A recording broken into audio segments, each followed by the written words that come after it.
Hermanos, así como estamos, no sé si tienen sus Biblias ahí o no, pero los que la tengan, para empezar vamos a estar leyendo Génesis capítulo 2, versículos 18 al 24. Seguramente vamos a estar leyendo pasajes que ya todos conocen, pasajes conocidos por la mayoría de ustedes. Aún así, me gustaría hablar de ellos, mencionar lo que está escrito, hablar del rol del esposo, del rol de la esposa. Al mismo tiempo también hablar al final un poco del compañerismo, de la comunicación, de la confianza, del respeto y de todas las cosas que estos temas puedan abarcar. Pero hay una cosa que me gustaría decirles y hay un pedido especial que me gustaría hacer. Lo que vamos a hacer en esta tarde es hablar del modelo bíblico de matrimonio, del modelo establecido por Dios. Cuando nosotros hablamos de matrimonio, cuando hablamos del rol del esposo, cuando hablamos del rol de la esposa, hay muchas personas que lo que empiezan a hacer es poner en los comentarios, ya, pero si tienes un marido así, ya, pero si tienes una esposa así, ya, pero...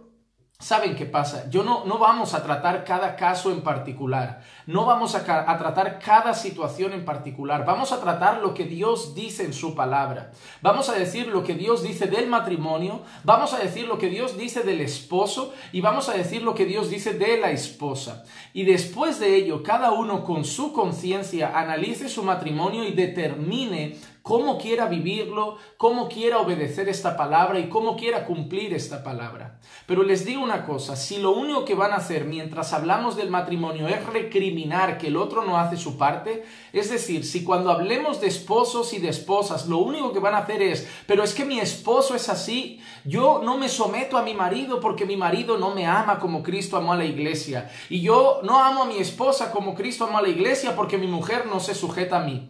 Si van a empezar con reproches de su marido y de su mujer, déjenme decirle algo, que cuando esas cosas pasan en un hogar y solo hay quejas y reproches, al final el matrimonio ese no va a ir a ningún lugar, no va a mejorar y no va a crecer. Si lo único que hacen es pensar en lo que hace mal el otro, en vez de pensar en lo que hace mal uno, hermano, te digo una cosa, el matrimonio sin humildad, sin reconocer que yo tengo parte de culpa cuando las cosas van mal, sin reconocer que yo tengo parte de culpa porque seguramente yo no hago tan bien mi parte, si yo no empiezo a ser humilde en mi matrimonio, siempre culpo a la otra persona, les aseguro que ese matrimonio no va a respirar mucha felicidad y no creo que el Señor acabe siendo el centro del mismo. Así que en vez de reproches, vamos a analizar lo que dice la palabra, vamos a analizar cada uno nuestra propia vida, ya sea el hombre o la mujer, y vamos a examinarnos y vamos a intentar de aquí en adelante poner en práctica todo lo que Dios dice.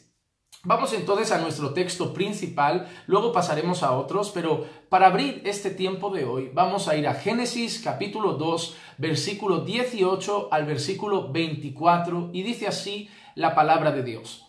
Y el Señor Dios dijo, no es bueno que el hombre esté solo, le haré una ayuda idónea. Y el Señor Dios formó de la tierra todo animal del campo y toda ave del cielo, y los trajo al hombre para ver cómo los llamaría. Y como el hombre llamó a cada ser viviente, ese fue su nombre. Y el hombre puso nombre a todo ganado y a las aves del cielo y a toda bestia del campo, mas para Adán no se encontró una ayuda que fuera idónea para él. Entonces el Señor Dios hizo caer un sueño profundo sobre el hombre y éste se durmió. Y Dios tomó una de sus costillas y cerró la carne en ese lugar. Y de la costilla que el Señor Dios había tomado del hombre formó una mujer y la trajo al hombre. Y el hombre dijo, esta es ahora hueso de mis huesos y carne de mi carne. Ella será llamada mujer porque del hombre fue tomada. Por tanto, el hombre dejará a su padre y a su madre y se unirá a su mujer y serán una sola carne. Hay cosas importantes en este primer texto. En primer lugar, cuando Dios determina crear a la mujer, ¿qué dice que es lo que mueve al Señor? ¿Qué mueve al Señor a crear a la mujer? ¿Qué mueve al Señor a crear a Eva? Cuando nosotros leemos este texto, principalmente leemos una frase en la que el Señor dice, no se halló ayuda idónea para Adán. Y el deseo de Dios es, voy a hacer ayuda idónea para él. voy a ser ayuda idónea para él. Partiendo de eso, el Señor decide crear a Eva para darle a Adán una compañera, una auxiliadora, una ayuda. Nuestras mujeres no están a nuestro lado para ser nuestras amas de casa. Nuestras mujeres no están a nuestro lado para ser nuestras empleadas del hogar. Nuestras mujeres no están a nuestro lado para ser nuestras sirvientas. Y nuestras mujeres tampoco están a nuestro lado para ser nuestras dueñas. Tampoco están a nuestro lado para ser las que manden en casa. Las mujeres están a nuestro lado para ser nuestra ayuda idónea. Somos un equipo. Luego veremos cómo Dios nos ha dado funciones y roles diferentes a cada uno de nosotros. Sin embargo, más allá de esas funciones, somos un equipo. A pesar de que la mayoría de matrimonios hoy en día, en vez de un equipo, parezcan una pelea de boxeo en el que cada uno es rival del otro, debemos recordar que somos un equipo, que jugamos en el mismo bando. Cuando nosotros hemos tenido problemas a veces a lo largo de los años, para los que no lo saben, hoy estoy celebrando 10 años de aniversario, 10 años que me uní en matrimonio con mi esposa Clicia. Estamos felices de celebrarlo y miren, nada más romántico que confinarnos en casa solos los dos. Pero hermanos, ¿saben qué? Cuando nosotros hemos tenido algunas luchas a lo largo de los años en el matrimonio y hemos tenido circunstancias difíciles, porque todos los matrimonios pasan por momentos difíciles, hay algo que mi esposa siempre me decía y que a mí me hacía reflexionar. A veces, sobre todo incluso en el ministerio, a veces yo tomaba decisiones y muchas veces iba a tomarlas sin consultar a mi esposa, sin preguntar su opinión. Me daba la sensación de que yo tenía que tomar todas las decisiones y ella tenía que acatarlas absolutamente todas porque yo era el líder del hogar. Y sí, es así, yo soy cabeza del hogar. Sin embargo, algo que siempre mi esposa me decía es, mira, nosotros estamos juntos en un barco, nosotros estamos navegando juntos en un mismo bote. Y si no remamos al mismo ritmo, si no remamos en una misma dirección, vamos a acabar dando vueltas sin salir del lugar. Por otro lado, también me decía, mira, nosotros vamos juntos en este barco y si tú tomas una mala decisión y este barco se hunde, no solamente te hundes tú, sino que nos hundiremos los dos. Y es cierto, yo he empezado a pensar y empezaba a pensar con los años, empezaba a entender que es así, que cualquier decisión que yo tomara en la vida, si la tomaba de una manera egoísta y sin considerarla, yo tenía que tener en cuenta que mis éxitos acabarían repercutiendo positivamente en la vida de mi esposa, pero que mis fracasos también repercutirían en ella. Si yo hacía una mala inversión económica, la vida financiera de los dos iba a verse afectada. Si yo tomaba una mala decisión profesional o laboral, la vida de los dos se vería afectada. Si yo tomaba una mala decisión ministerial, la vida de los dos se vería afectada. Es decir, somos un equipo. Lo bueno que llega a nuestra casa le llegará a los dos y lo malo que llega a nuestra casa nos llegará a los dos. Y yo entendí que Dios puso a mi esposa a mi lado con una función muy particular y era ayudarme. Y muchas veces ayudarme ha significado decir, amor, creo que te equivocas. Muchas veces ayudarme ha significado decir, amor, piénsate esa decisión 2 veces, reflexiona, ora un poco más porque quizá te vayas a equivocar. Muchas veces ayudarme significa bajar del púlpito y que sea mi esposa la que diga, amor, eso lo que has dicho en esa ocasión o eso que has dicho estaba fuera de lugar. Muchas veces ayudarme significa yo hacer algo y mi mujer sentarse a mi lado en el sofá y decir, amor, te has equivocado. Corregirme, muchas veces llevarme a ver mis errores, muchas veces guiarme a mejores decisiones es ayudarme. Ser una ayuda idónea no significa agachar la cabeza y hacer todo lo que el marido dice que hay que hacer, aun sabiendo que el marido está actuando mal. Muchas veces ser la ayuda, la mejor ayuda que podemos recibir es la que nos hace ver que estamos equivocados o la que nos hace ver que estamos tomando una mala dirección. Muchas veces ayudar a una persona es hacerle ver sus errores, hacerle ver que se está equivocando. Claro, tengan cuidado con la actitud. Muchas veces hay mujeres muy autoritarias que lo hacen de una forma autoritativa, que lo hacen de una forma exigente, que lo hacen gritando, que lo hacen con malas palabras, que siempre están criticando, que siempre se están quejando. Eso sí que está mal, eso sí que es incorrecto. Pero cuando se acercan con amor, lo hacen con humildad, lo hacen con paciencia, claro que deben muchas veces hacer entender a sus maridos que están equivocados. Pero por otro lado, también tienen que ser las que apoyen a sus maridos. Cuando la gente duda, cuando la gente no los acompaña, también tienen que ser la que le diga: amor, creo que estás tomando una buena decisión. Amor, creo que este sermón ha sido una bendición. Amor, creo que el Señor te está usando en gran manera. Amor, quiero ayudarte en ese proyecto. Amor, ¿en qué puedo ayudarte en ese trabajo? Amor, ¿en qué puedo ayudarte mientras tú haces eso en las labores del hogar? Así que ser ayuda significa ayudar, acompañar, guiar y estar al lado del esposo para que el matrimonio, para que tanto el ministerio, la vida del esposo, así como el matrimonio en general, vaya funcionando conforme a la voluntad de Dios y vaya haciendo las cosas correctas conforme a la voluntad de Dios. Así que lo primero que vemos aquí es el propósito principal del Señor al formar el matrimonio y al dar Eva a Adán, y es darle una ayuda idónea. En el versículo 24 vemos otra cosa de suma importancia. Dice así: por tanto, el hombre dejará a su padre y a su madre y se unirá a su mujer y serán una sola carne. El hombre dejará a su padre y a su madre, se unirá a su mujer y serán una sola carne.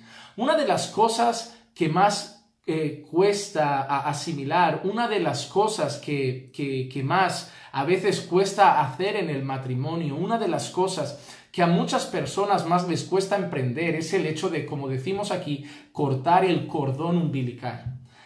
Este texto no está diciendo que abandonemos a nuestra familia. Ese texto no está diciendo que dejemos a nuestros padres de lado, que dejemos a nuestra madre de lado, a nuestro padre de lado, a nuestra hermana de lado.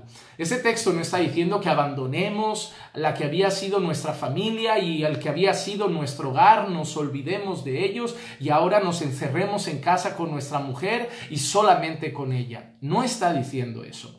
Pero cuando nosotros miramos con atención el significado profundo de este pasaje, nos damos cuenta que lo que este texto quiere enseñar es que hay una ruptura en cuanto a autoridad. Por ejemplo, cuando yo estaba en casa de mis padres y era un hombre soltero, yo no era la autoridad de ese hogar. Es decir, ¿quién era la autoridad de ese hogar? Era mi padre.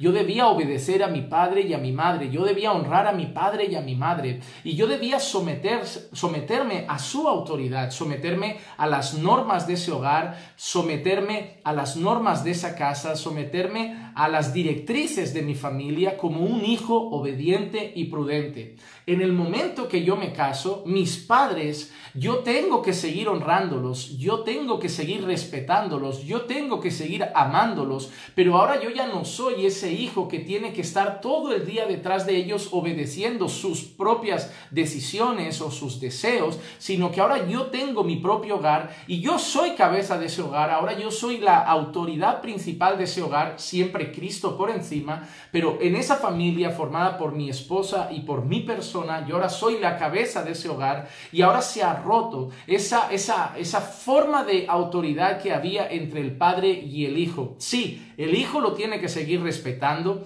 el hijo lo tiene que seguir honrando y aunque tenga 32 años, si voy a casa de mis padres, voy allá a comer y me dicen pon la mesa, la pongo. Si me dicen baja por favor a comprar el pan, bajaré. Si me dicen puedes ir por favor a comprar un refresco al supermercado, iré. Si me dicen ayuda en algo, ayudaré, porque siguen siendo mis padres, pero se ha desligado ese núcleo. Y hay muchas personas que siguen dependiendo de los padres. Ahora ya no son ellos los que me proveen, ahora yo soy el proveedor. Ahora ya no son ellos los que me están protegiendo, ahora yo soy el protector. Ahora no son ellos los que se dedican a pagar las facturas, ahora las tengo que pagar yo.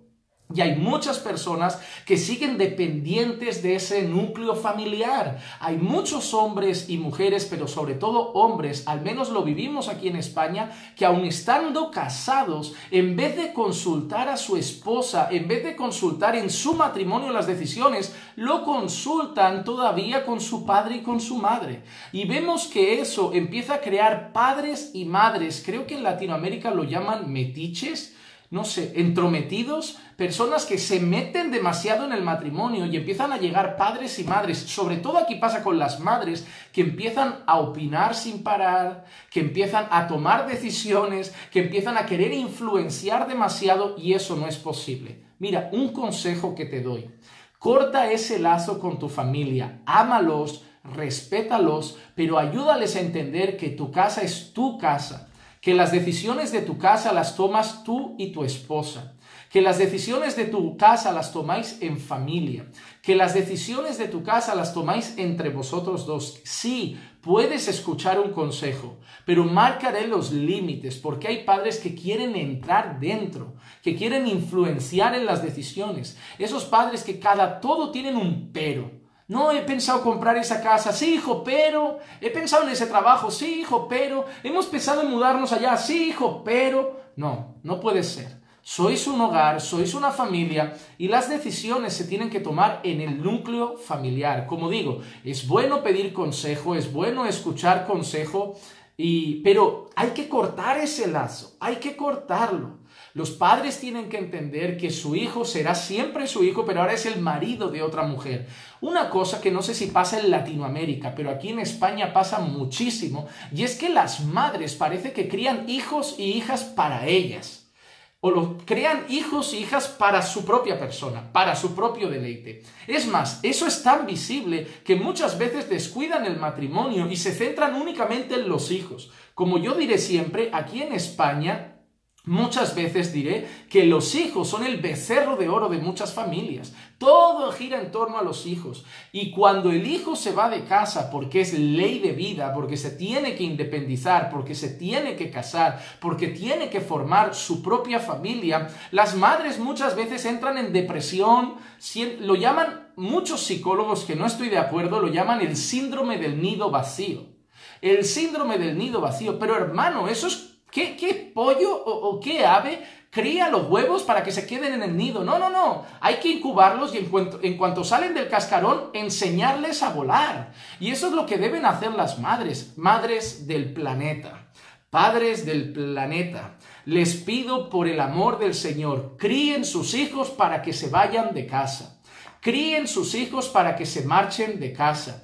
Críen sus hijos para que vuelen y que vuelen cuanto antes. No les están enseñando a limpiar la casa, no les están enseñando a trabajar, no les están enseñando a cocinar ni un huevo frito, no les están enseñando a nada más que peinarse con la raya, que cortarse las cejas, no les están enseñando a nada más que vestirse como supermodelos, no saben hacer otra cosa que hacer vídeos de TikTok y vídeos de memes y cosas de tal y cosas de lo otro. No están sirviendo para nada. Sus hijos están tranquilos en casa porque somos de la generación que hemos criado ermitaños. Ahora están en casa todo el día con el teléfono, no extrañan salir a la calle, no extrañan la luz del sol porque mientras tengan la pantalla del teléfono delante estarán tranquilos. Y eso es un gran error. Luego salen de casa con 80 años. Se dice, cuenta la leyenda que hay un hijo que se independizó después de jubilarse. Estas cosas no son normales, hermanos.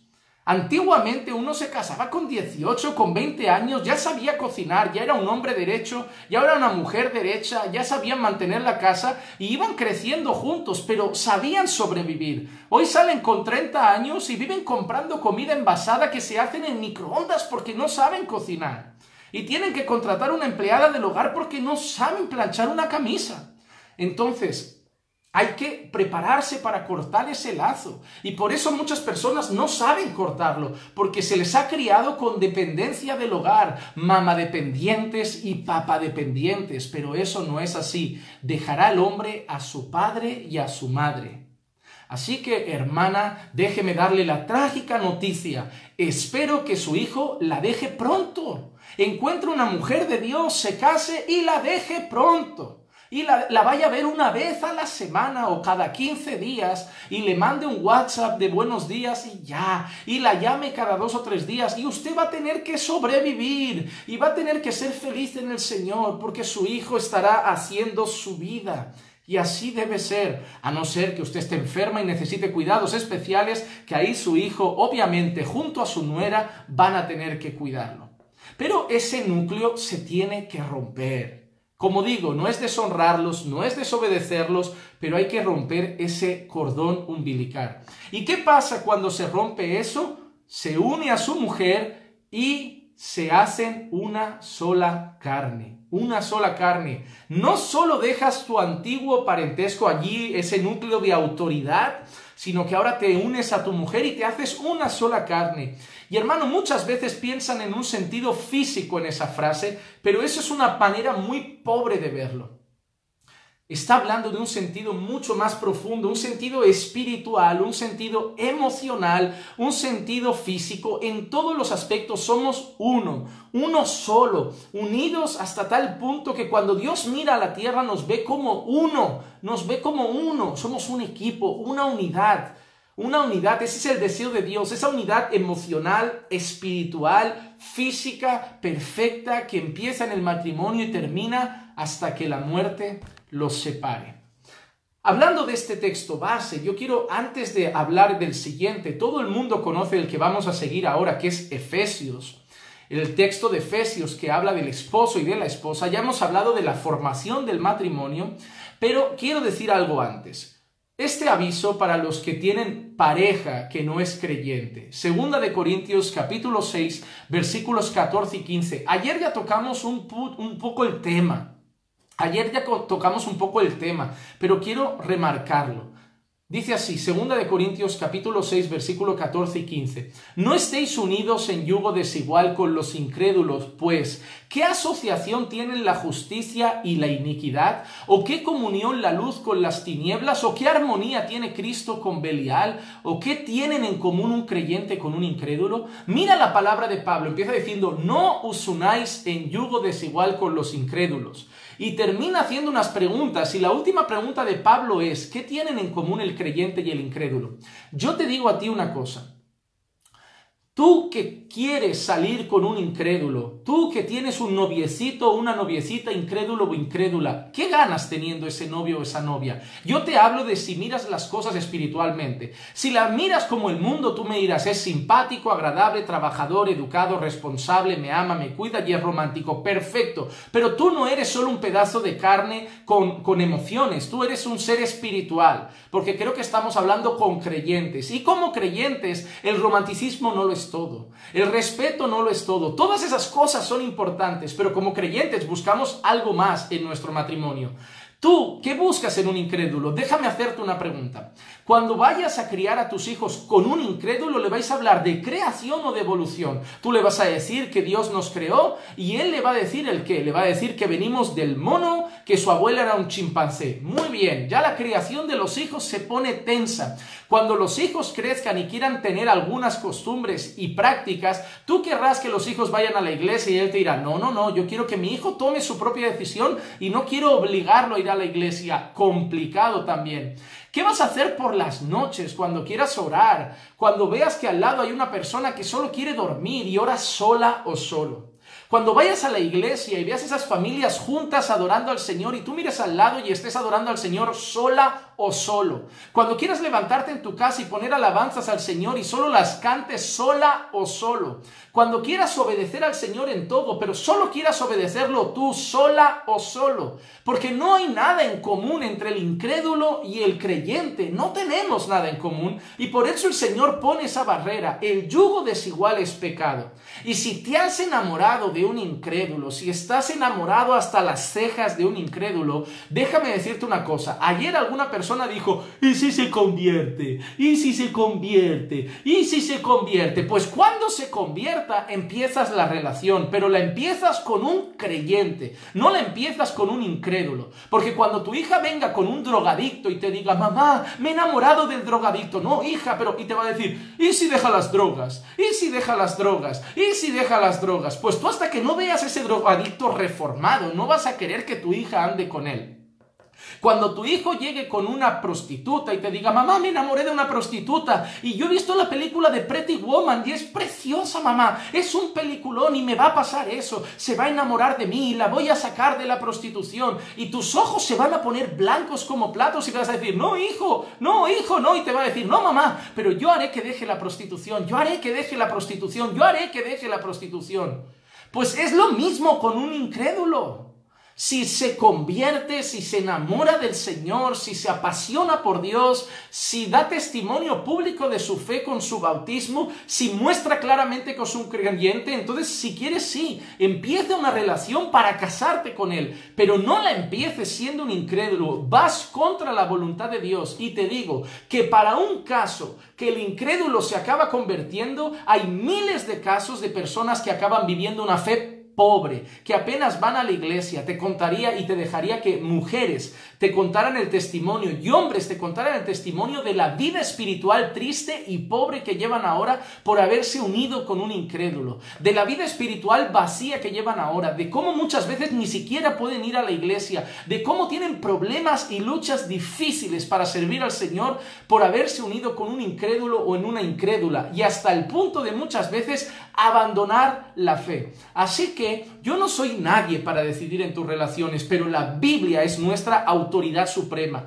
y esta autoridad dice que no te puedes unir con un incrédulo. Y si se convierte, cuando se convierta, entonces hablamos de ello, pero mientras no se convierta es solo un alma al que si quieres la puedes predicar, puedes evangelizar, pero nada de pensar en una relación con un incrédulo. Te vas a hacer daño, te vas a lastimar, te vas a destrozar, a no ser que la realidad sea otra, que tú también seas un incrédulo que crea que es un creyente y por eso te atraen los incrédulos. Esa puede ser otra verdad.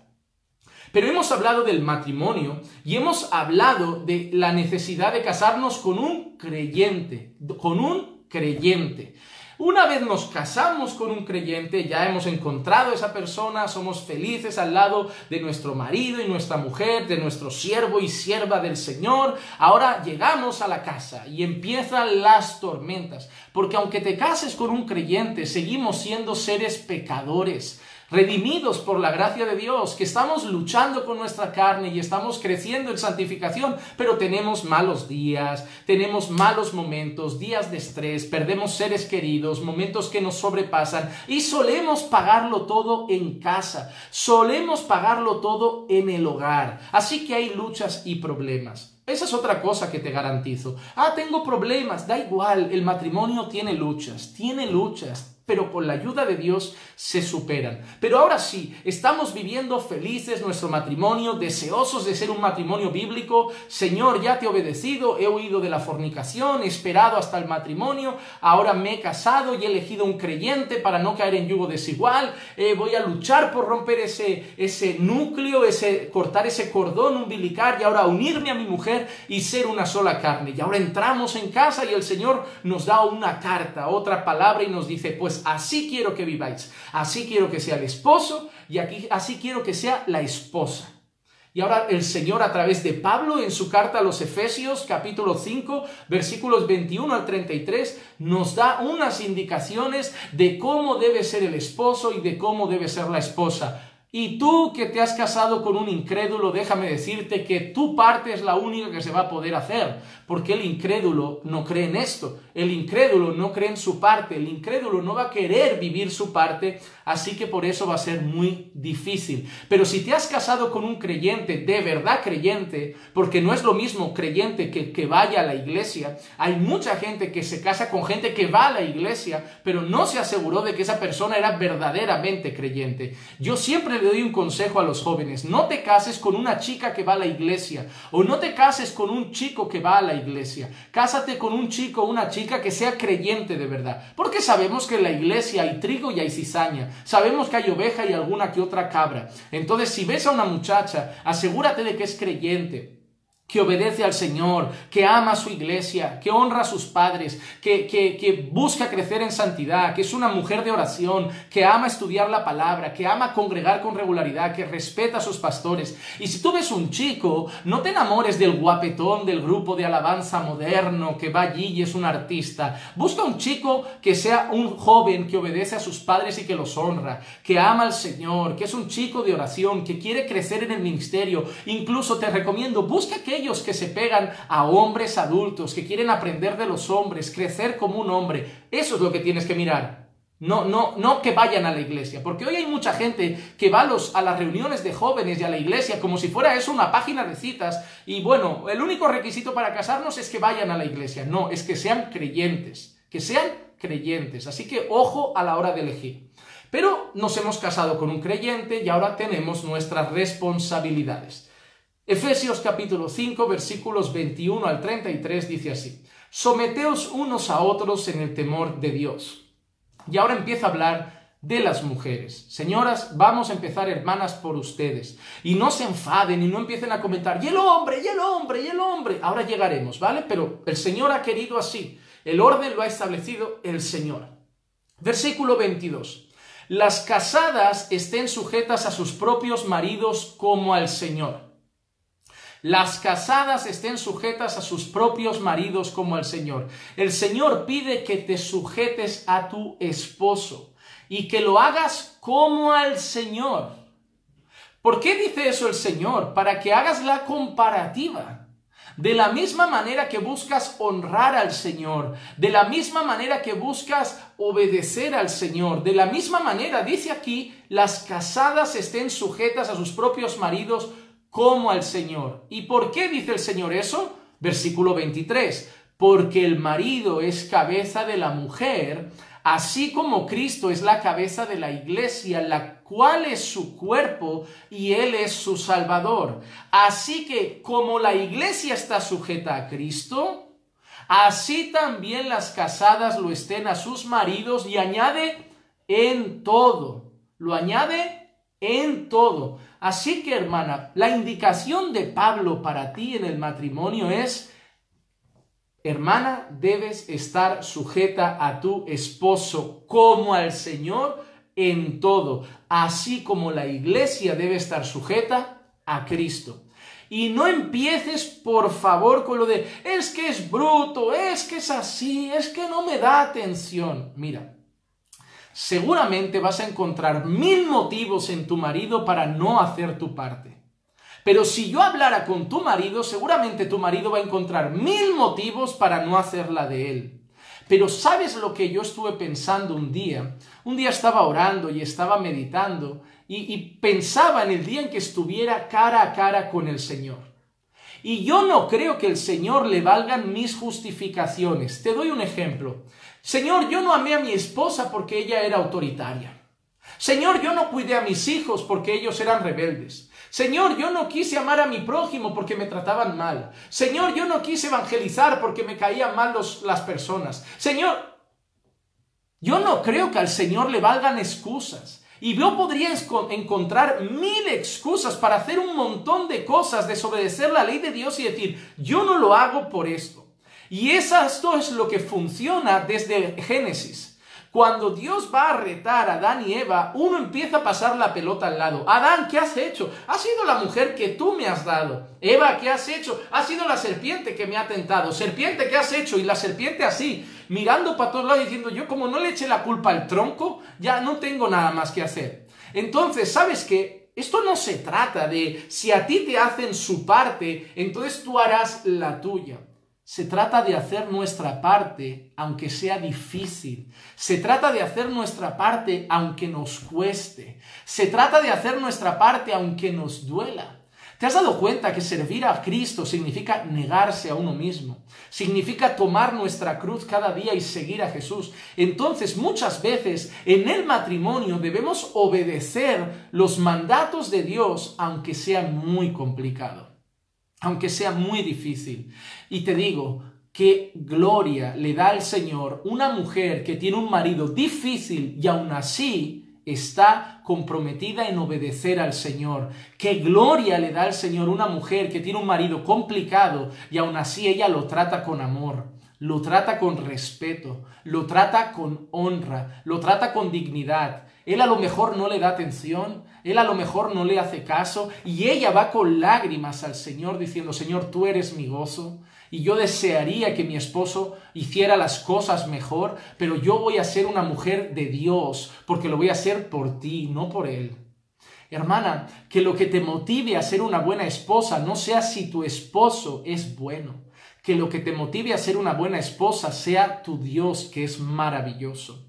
Tú dóblate de rodillas cada día al Señor y dile: Señor, hazme una mujer de Dios, no por mi marido. Hazme una mujer de Dios por ti, porque quiero alabarte, porque quiero vivir una vida para tu gloria, porque quiero exaltarte. ¿Te has dado cuenta los hermanos que viven en países de persecución? Ellos predican, ellos viven la fe con dignidad en medio de lugares difíciles y están arriesgando su vida por amor al Señor. Así una mujer en el matrimonio, si tu marido no te está devolviendo el bien, si tu marido no te está devolviendo cosas buenas, paga el mal con bien y glorifica al Señor. Que el Señor te mire desde su trono y diga: esa es mi hija.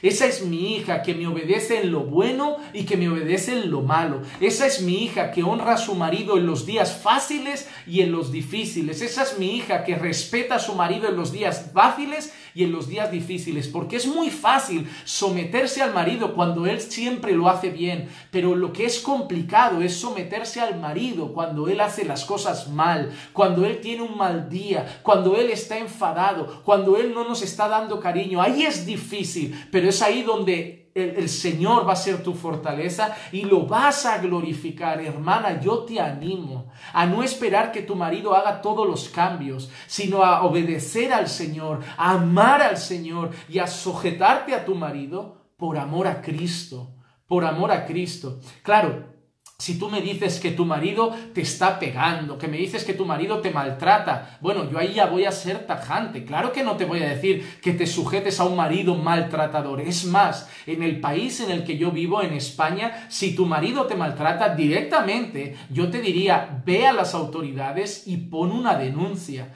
Yo te diría eso, para que él pague las consecuencias legales de su pecado. Pero si no es el caso, esfuérzate, porque muchas veces con poca cosa ya nos agarramos a cualquier excusa para no hacer nuestra parte, Entonces, respeta a tu marido. Respeta a tu marido.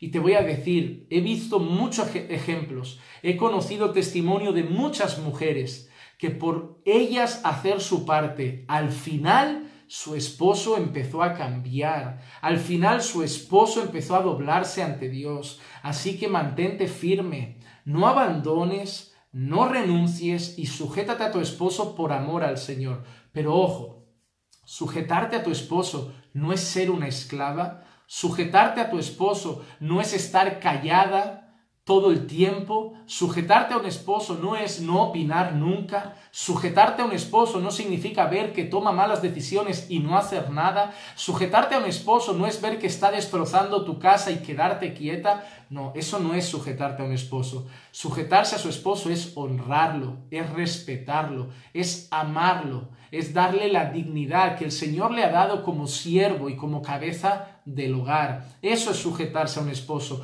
es ayudarlo a crecer en el Señor, ayudarlo a crecer como hombre, ayudarlo a crecer como administrador de los recursos del hogar. Si él es torpe en el liderazgo, ayudarlo a ser un mejor líder. Hay mujeres que me dicen: no, yo tengo que tomar el timón de mi casa porque no lo hace mi marido. Ayúdalo. A lo mejor no sabe, a lo mejor nadie le ha enseñado. ¿Y qué hace una ayuda idónea? Le da el timón y le dice, cariño, hazlo. Yo confío en ti, juntos lo lograremos. Yo sé que aprenderás, sé que el Señor te va a ayudar, yo sé que el Señor te va a guiar y acabarás teniendo un buen líder en el hogar, en vez de apuntar con el dedo y decir, no vales, no puedes, no sabes.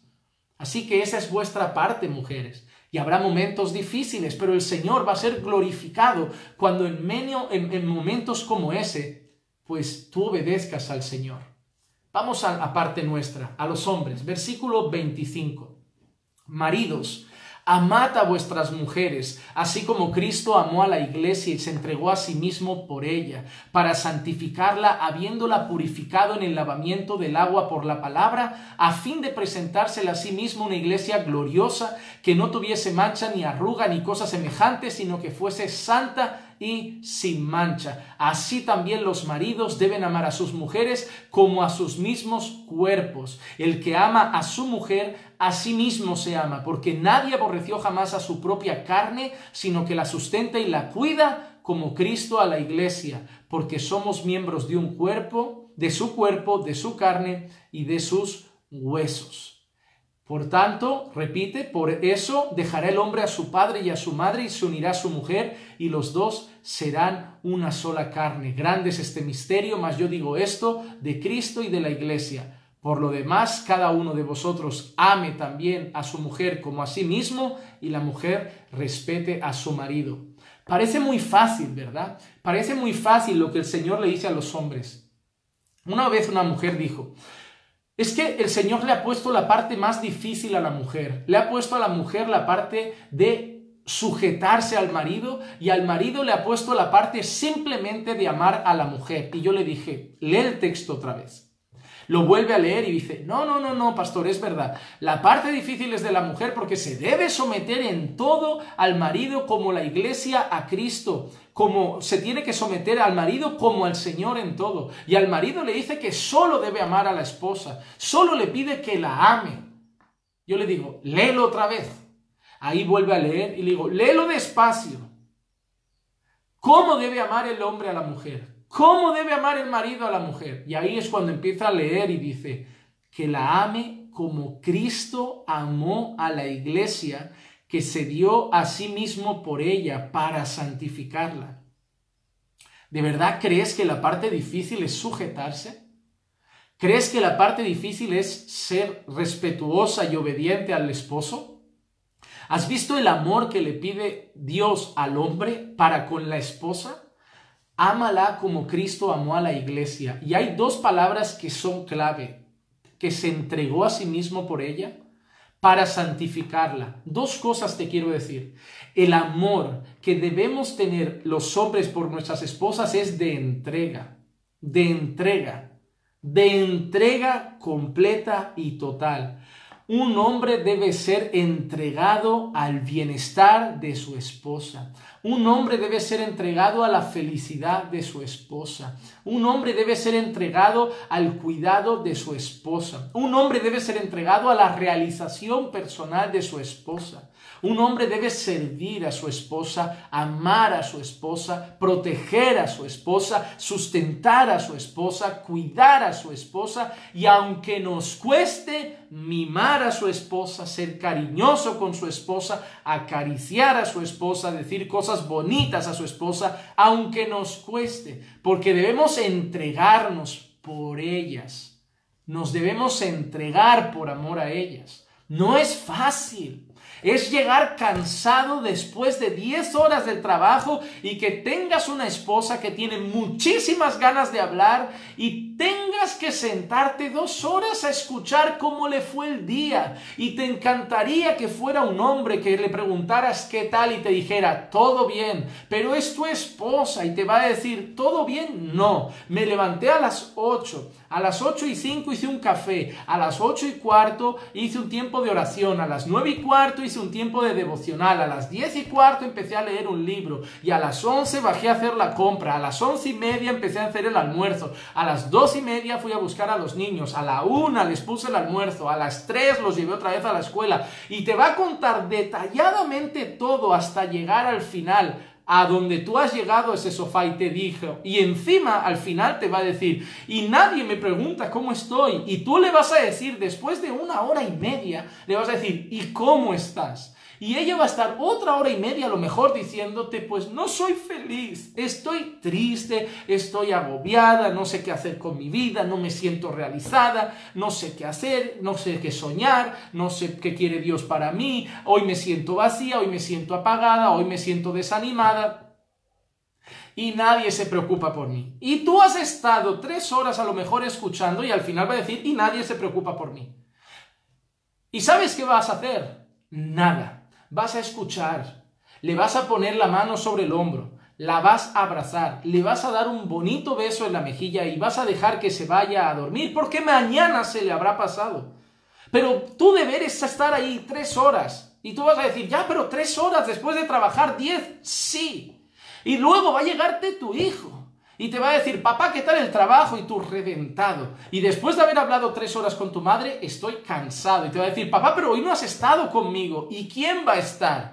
Y te vas a tener que sentar con tu hijo y le vas a decir, dame la tarea. Vale, has hecho la tarea. Esta no está esta está por hacer. Entonces tienes que estar ahí, sentarte con tu hijo y ayudarle a hacer la tarea, revisar la tarea para que le vaya bien en los estudios. Preguntarle, ¿has estudiado? Sí. ¿Ha jugado alguien contigo hoy? No, porque estoy haciendo la tarea. Pues venga, hijo, ven, vamos a jugar un poco. ¿Leíste tu Biblia? No, pues vamos a aprovechar y la leemos un ratito juntos. ¿Has orado hoy? No, te estaba esperando. Pues vamos a aprovechar, llama a tu madre y oramos los 3 juntos. Y ahí van a dar las 12 de la noche, vas a estar exhausto, con ojeras y vas a decir, ¿qué tengo que hacer ahora? Darte una ducha y a dormir, porque mañana, campeón, a las 6 de la mañana vas a volver a ir al trabajo y vas a llegar a las 7 de la tarde y sabes que te espera lo mismo. Nadie te dijo que ser hombre era fácil. Ser hombre es entregarte por tu casa. Ser hombre es entregarte por tu esposa. Ser hombre es entregarte por tus hijos. Porque muchos nos hemos criado en una cultura machista que ser hombre lo único que significa es pagar las facturas, llegar a casa, poner los pies en la mesa y esperar que la sirvienta nos ofrezca todo y que los hijos se aparten y no molesten. Y que cuando alguien le pregunta a un esposo qué está haciendo, lo único que dice es, en mi casa no falta nada, yo no dejo que les falte nada. Pues déjame decirte algo, si crees que ser esposo es solo traer dinero a casa, te han enseñado muy mal, porque comida, ropa y techo también se le da al perro, y no por eso eres su esposo.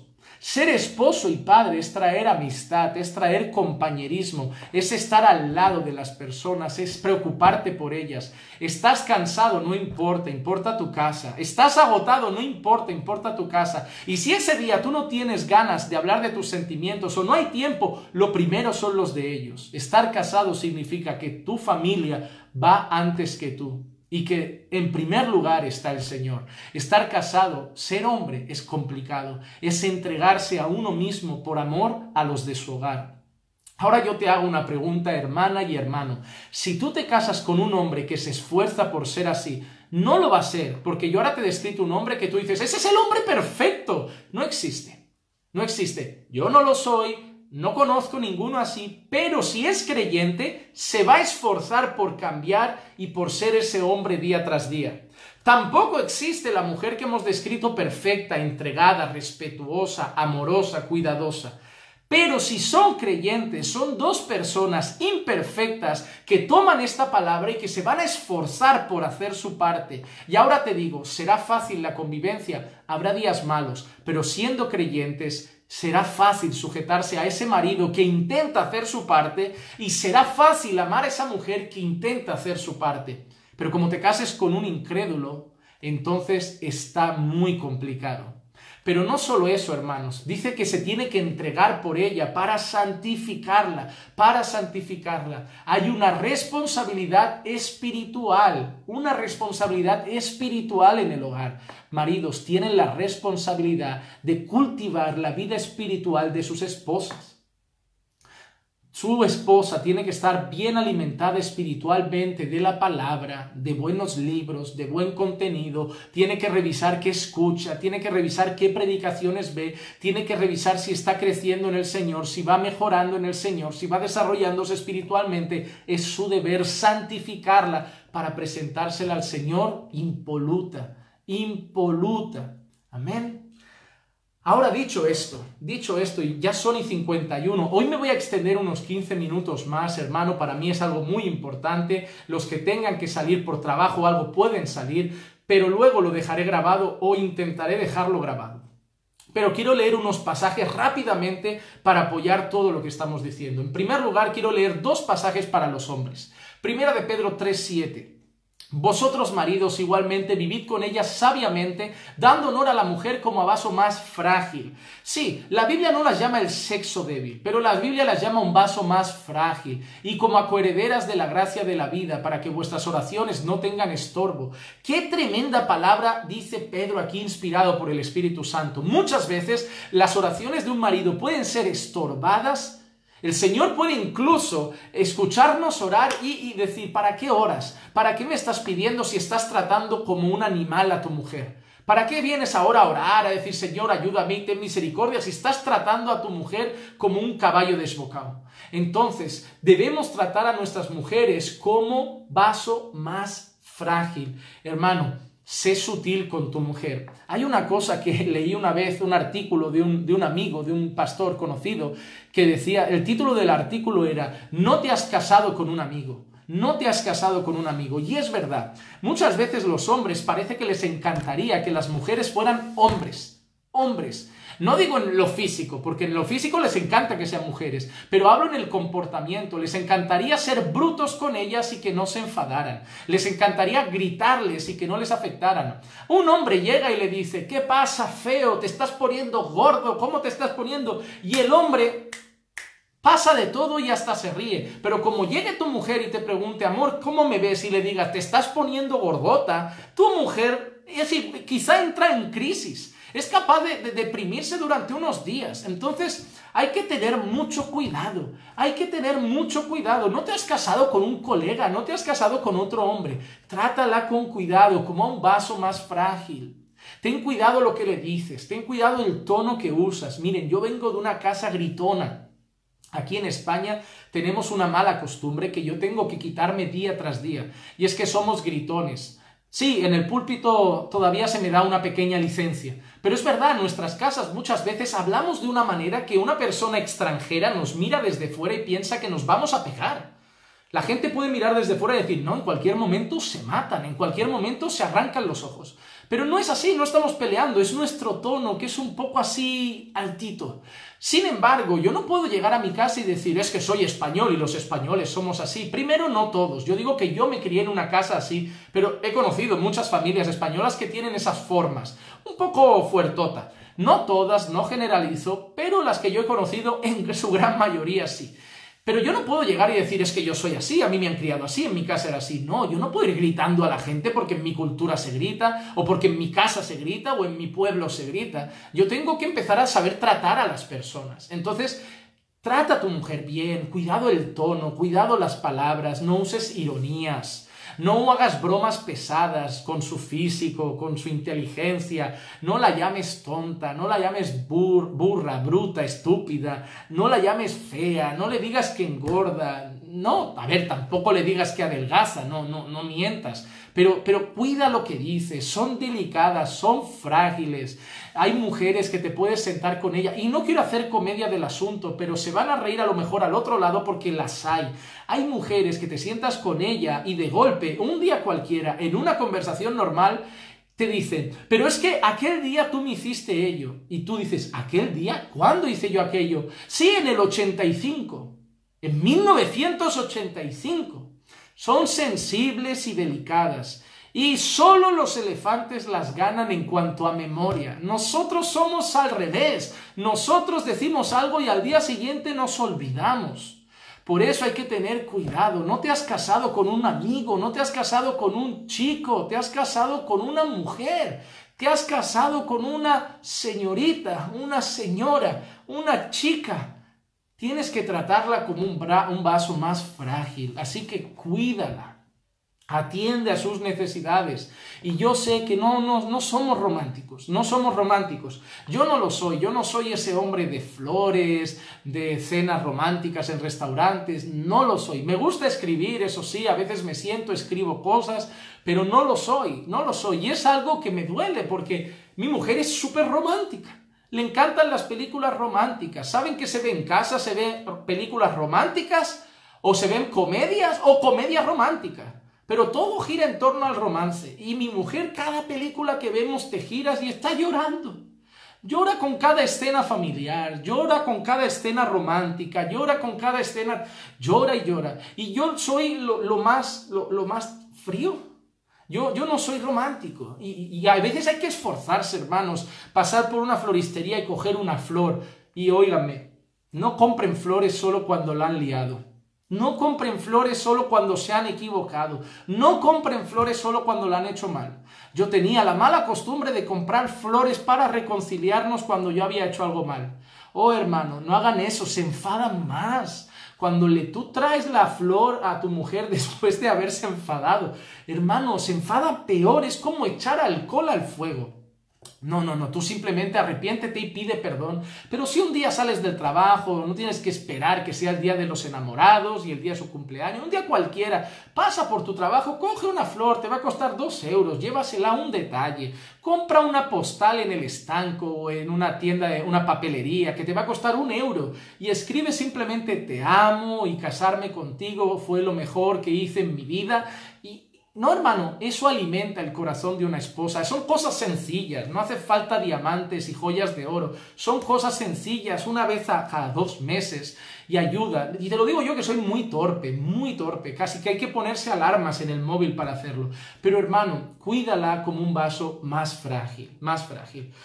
Quiero leer otra cosa, esto es para las esposas. Quiero leer ahora mismo Proverbios capítulo 31, versículo 10 al 31, y lo voy a leer rápido, sin analizarlo. En internet tenemos en el canal de la iglesia una predicación sobre la mujer virtuosa, pero hermana, es bueno que recuerden, esa mujer, y yo quiero leerlo simplemente y que usted se pregunte si es esa mujer, si usted es esa mujer.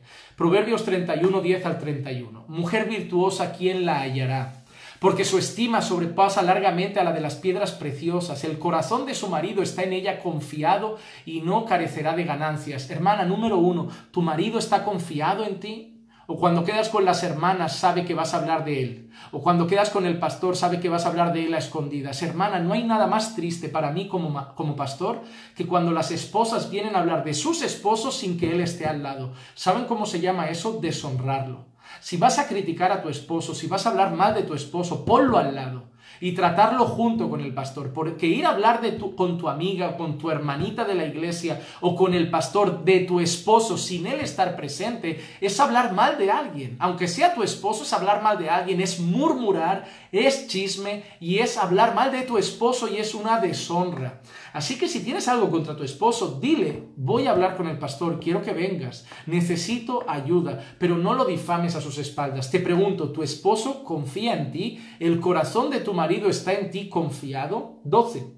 Le da ella bien y no mal todos los días de su vida. Busca lana y lino, cual con voluntad trabaja con sus manos. Es trabajadora. Es como nave de mercader. Trae su pan de lejos, esforzada. Se levanta aún de noche y da comida a su familia y raciona a sus crías. Cuida su hogar. Considera la heredad y la compra. Y planta viña del fruto de sus manos. Ciñe de fuerza sus lomos y esfuerza sus brazos. Trabajadora y esforzada, que ve que van bien sus negocios, su lámpara no se apaga de noche, aplica su mano al uso y sus manos a la rueca, alarga su mano al pobre y extiende su mano al menesteroso, ama a las personas, es solidaria, no tiene temor de la nieve por su familia, porque toda su familia está vestida de ropas dobles, es precavida, cuida su hogar por adelantado. Ella se hace tapices de lino fino y púrpura es su vestido. Su marido es conocido en las puertas, cuando se sienta con los ancianos de la tierra. La gente habla de su marido porque habla bien de ella. Es cuando lo ven y le dicen, oye, ¿qué mujer tienes? ¿Qué ejemplo de mujer? Dicen eso de ti a tu marido. Cuando la gente te conoce va a tu marido y le dice, oye, eres afortunado por tener esa esposa en tu vida. Dicen eso. Fuerza y honor son su vestidura, hace telas y vende, da cintas al mercader, fuerza y honor son su vestidura, y se ríe de lo porvenir, mujer de fe y confianza en el futuro, abre su boca con sabiduría, y la ley de clemencia está en su lengua, habla con propiedad, no es chismosa, señoras. Hermanitas, cuidado con la boca, que por ahí, por la boca muere el pez, hermanas. Cuidado con la boca, y yo sé por qué lo digo, porque ustedes saben que el mayor pecado, el que más reina en los círculos femeninos de las iglesias está aquí, en la lengua. Considera los caminos de su casa y no come el pan de balde, se levanta sus hijos y la llaman bienaventurada, su marido también la alaba. ¿Y cómo no la van a alabar siendo esa mujer? Muchas mujeres hicieron el bien, mas tú sobrepasas a todas, engañosa es la gracia y vana la hermosura, así que no está todo el día en Facebook haciéndose selfies bonita, porque tiene otras cosas más importantes que enseñar. La mujer que teme al Señor, esa será alabada. Dale del fruto de sus manos y alábenla en las puertas sus hechos. Y quiero decirte una cosa, quiero decirte algo. Si ya estás casada con un incrédulo, ahora que hemos hablado del marido y la mujer, quiero hacer este inciso. Si ya estás casada con un incrédulo, porque hay mujeres que conocieron al Señor después de haberse casado y ya ahora están casadas con un incrédulo. Eso es diferente, no te puedes divorciar. Quiero leerte 1 de Pedro 3 del 1 al 6. Asimismo, vosotras mujeres, estad sujetas a vuestros maridos, para que también los que no creen a la palabra, estate sujeta a tu marido, para que los que no creen a la palabra sean ganados sin palabra por la conducta de sus esposas, considerando vuestra conducta casta y respetuosa. Mira lo que dice, si estás casada con un incrédulo, no que te cases con un incrédulo, estos son personas que habían conocido al Señor después de haberse casado y ahora estaban casadas con un incrédulo, y dice que tienes que sujetarte a él y tener una conducta casta y respetuosa para que por tu conducta un día, si Dios tiene misericordia, ese hombre conozca al Señor. Y luego dice, vuestro atavío no sea el externo, de peinados ostentosos, de adornos de oro, de vestidos lujosos, sino el interno, el del corazón, en el incorruptible ornato de un espíritu afable y apacible, que es de grande estima delante de Dios, porque así también se ataviaban en otro tiempo aquellas santas mujeres que esperaban en Dios, estando sujetas a sus maridos, como Sara obedecía a Abraham, llamándole Señor, de la cual vosotras habéis venido a ser hijas si hacéis el bien sin tener ninguna amenaza. Mira Pedro da el ejemplo de Sara, de una mujer que obedeció a Abraham y se sujetó a su esposo. Y tristemente las mujeres de hoy prefieren estar solo diciendo, yo soy Débora, yo soy líder, yo soy la jueza de Israel, pero nadie quiere ser como Sara. Sin embargo, en ninguna parte de la Escritura dice que imitéis a Débora, pero Pedro dice que tengáis como ejemplo a Sara. Entonces, por algo lo dirá Pedro. No que Débora fuera una mala mujer, sino que en cuanto a conducta femenina y piadosa, Sara, dice Pedro, que es el ejemplo que debían seguir en ese texto. Así que yo quiero terminar con una cosa. Os habéis casado, sois un matrimonio, tenéis mucho camino por delante y según lo que dice Pablo, lo dice a los hermanos, pero aplicado a vuestro matrimonio. Filipenses 2, versículos 3 y 4. Nada hagáis por egoísmo o por vanagloria, sino que con actitud humilde cada uno de vosotros considere al otro como más importante que a sí mismo, no buscando cada uno sus propios intereses, sino más bien los intereses de los demás. Como digo siempre, cásate no para buscar tus propios intereses, cásate para buscar los intereses de la otra persona. Busca el bien del otro, procura hacer el bien al otro. Seamos más humildes y más entregados en nuestro matrimonio. Así que, hermanos, yo quiero terminar también respondiendo una pregunta que he visto en los comentarios y me parece muy interesante. ¿Hasta qué punto debemos sujetarnos a nuestro esposo? ¿Y qué pasa si nuestro esposo es incrédulo? ¿Hasta qué punto debemos obedecerle? Hay un versículo en la Escritura muy importante, dice así exactamente, obedeced a Dios antes que a los hombres. Obedeced a Dios antes que a los hombres. Para mí, el límite donde nosotros tenemos que poner nuestra obediencia a los hombres, en este caso nuestra sujeción a nuestro esposo, El límite es cuando nos pidan algo que vaya contra la voluntad de Dios. Cuando tu esposo te esté pidiendo algo que sea contrario a Dios, que ofenda a Dios, que vaya contra la voluntad de Dios, ahí debemos plantarnos y entonces debemos obedecer a Dios antes que a los hombres. Igualmente aquí también en nuestra vida cotidiana, en nuestros trabajos o como ciudadanos, si el gobierno o nuestro jefe nos pide algo que va contra nuestra moral y contra la ley de Dios, debemos plantarnos. Miren, yo por ejemplo, yo fui vendedor de seguros un tiempo y yo tenía una norma muy clara y mi jefe la conocía. Todos sabemos que muchos vendedores mienten, exageran, difaman a las otras compañías de seguro, dicen que lo suyo es lo mejor sin ser lo mejor y mienten para hacerte un producto más vendible. Pero yo les decía algo muy claro, yo solo voy a vender las cosas que pueda vender con la verdad, nunca voy a mentir a un cliente. ¿Por qué? Porque por mucho que mi jefe me pueda pedir algo, si va contra y yo tenga que obedecer a mi jefe como empleado, si lo que me pide va contra la voluntad de Dios, entonces yo me tengo que plantar. Yo me tengo que plantar y obedecer a Dios antes que a los hombres. Responderé otra pregunta que me parece muy interesante. ¿Cómo elegir bien con quién casarnos? Mira, yo te voy a dar un consejo. Antes de empezar una relación con nadie, pongamos que te gusta un chico de la iglesia, ¿no? Un chico o una chica de la iglesia, ¿por qué quieres casarte con un creyente? Antes de decirle a esa persona que te gusta, antes de decirle a esa persona que te atrae, antes de nada, pregunta. ¿A quién, pastor? Mira, muy sencillo. Empieza por los pastores. Ve a los pastores y pregunta, pastores, ¿qué piensan de fulano?